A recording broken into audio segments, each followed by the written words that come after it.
ABŞ-ın keçmiş prezidenti Barack Obama 2009-cu ildə Nobel sülh mükafatını alır. Obama prezident olandan sonra bu ölkələrə bomba atır. Suriya, Liviya, İraq, Əfqanistan, Yəmən, Pakistan və s.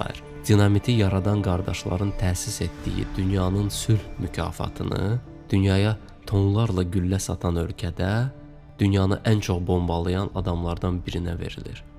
Əvvəl dediyimiz başayaq dünya, klonlar dünyası. Sözümü nəyə gətirirəm? Həqiqi pullar, həqiqi qüdrət gətirən sahələrə hegemon güclər nəzarət edir.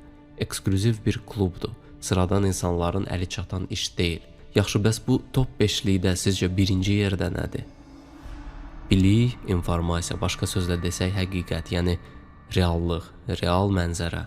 Söhbət Harvard Universitetindəki, Wikipedia səviyyəsindəki bilikdən getmir.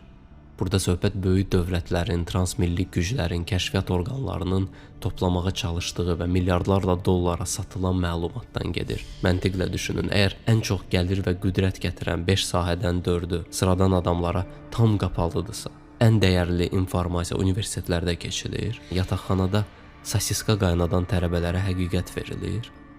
Əlbəttə ki, yox.